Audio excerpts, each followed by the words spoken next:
Hello, welcome back. Today we're looking at the second dispute that Jesus has during Holy Week, the last week of Jesus' life. Well, we're going to learn to debate like Jesus.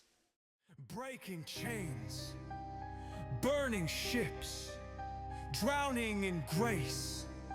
This is Three Nails X. Breaking chains, burning ships. To understand this second debate, this second dispute, we have to actually look into a story in the Old Testament.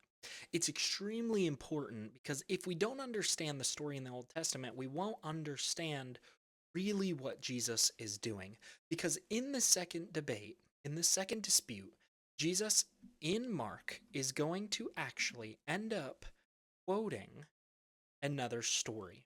And so we're not going to read Mark today because we want to look into the story that Jesus takes inspiration from.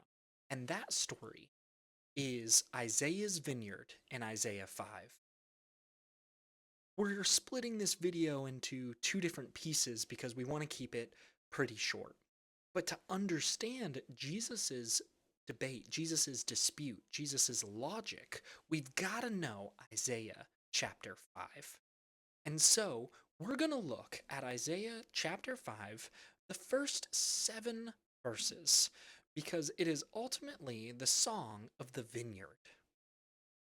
It's a poetic parable of God's care, expectations, and judgment for the nation of Israel during the time of Isaiah. And so we're going to put all 7 verses up here, take some inspiration, some kind of notes on what's going on. So, starting in verse 1 of Isaiah 5. Now I will sing for the one I love, a song about his vineyard.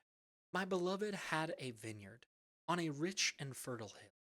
He plowed the land, cleared its stones, and planted it with the best vines. In the middle he built a watchtower and carved a winepress in the nearby rocks. Then he waited for a harvest of sweet grapes, but the grapes that grew were bitter. Now, you people of Jerusalem and Judah, you judge between me and my vineyard. What more could I have done for my vineyard that I have not already done? When I expected sweet grapes, why did my vineyard give me bitter grapes? Now, let me tell you what I will do to my vineyard. I will tear down its hedges and let it be destroyed. I will break down its walls and let the animals trample it. I will make it a wild place where the vines are not pruned, ground is not hoed, a place of overgrown with briars and thorns. I will command the clouds to drop no rain on it. And then this becomes the key to understanding Jesus' story. The nation of Israel is the vineyard of the Lord of heaven's armies. The people of Judah are his pleasant garden. He expected a crop of justice, but instead he found oppression. He expected to find righteousness, but instead he heard of violence.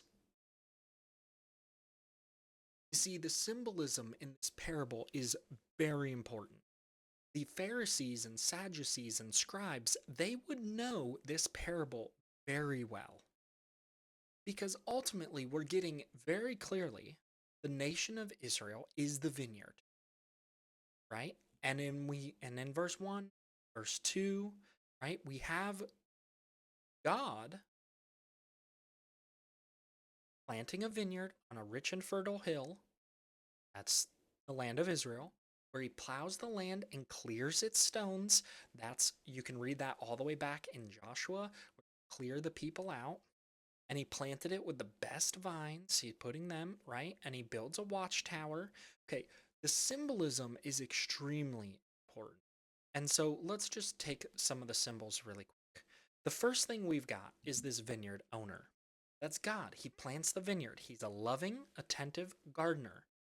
Moves things, plants things, puts a watchtower, really making things thrive here.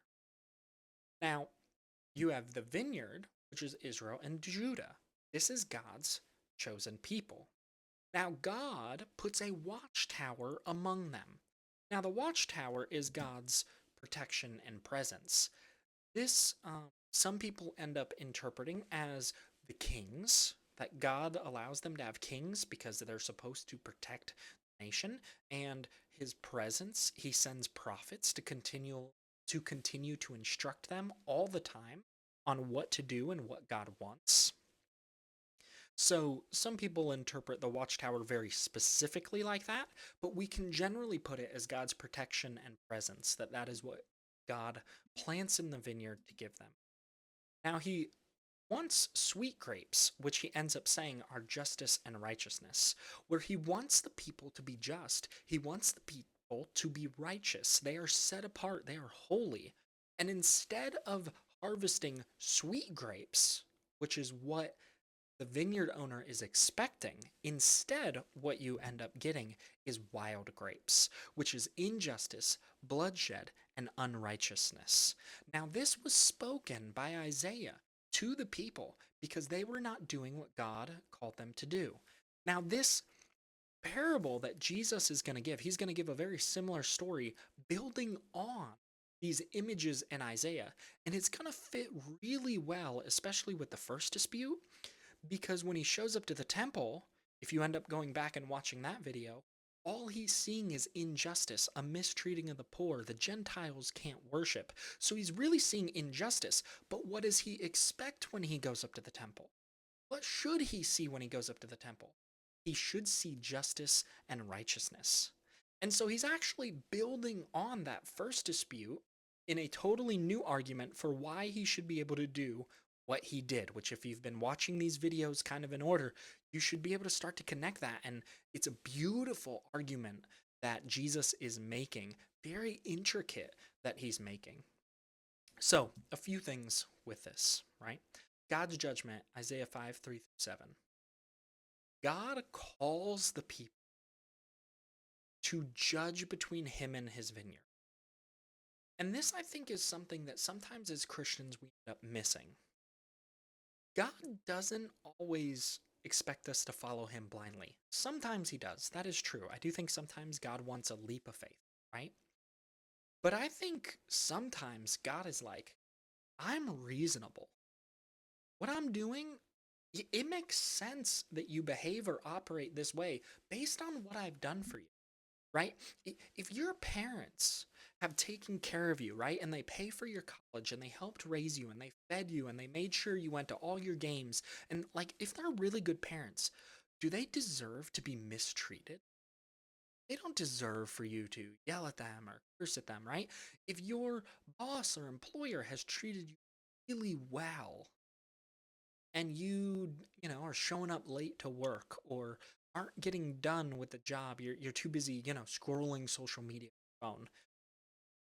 I don't think we're supposed to follow things blindly, but I think sometimes we sit there and we go, hey, judge between these two things, right? Look at this clearly. Your employer's been taking care of you, or your spouse has been taking care of you. You're not supposed to just blindly, all the time, right? You're not supposed to just blindly do whatever. God is reasonable in that. He's a good father. Now, the other thing to notice is that despite all the care given, that God does all these different things, the vineyard is still producing wild grapes.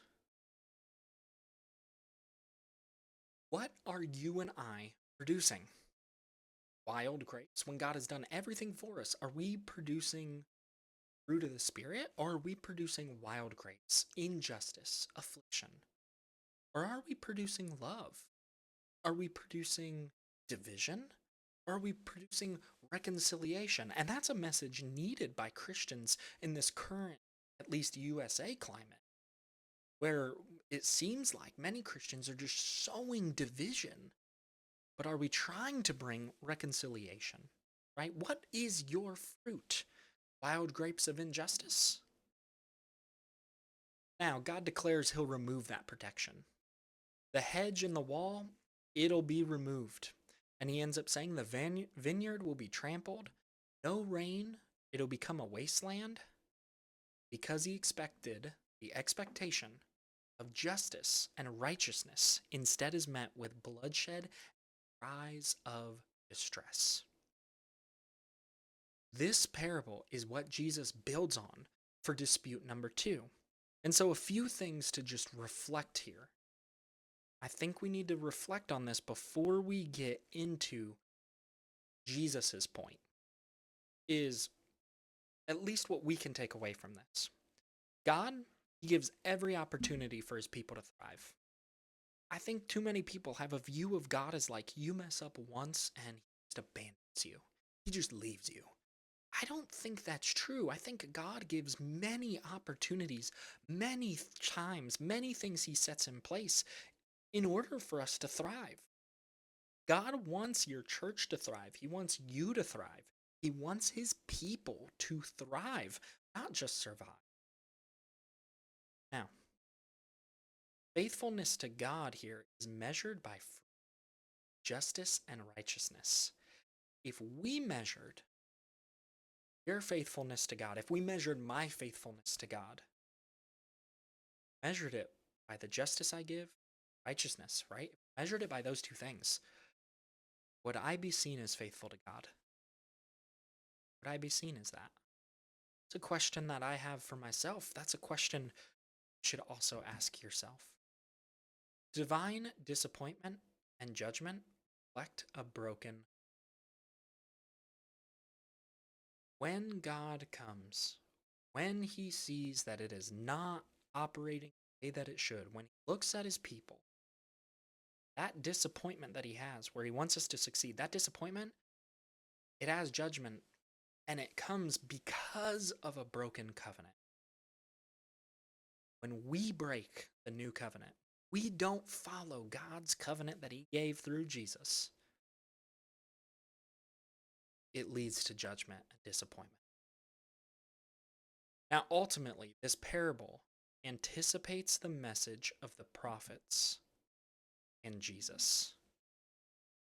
See, this parable, God doing everything he can, planting the vineyard, yet only finding justice, clearing everything out. It is anticipating the day when all things are set.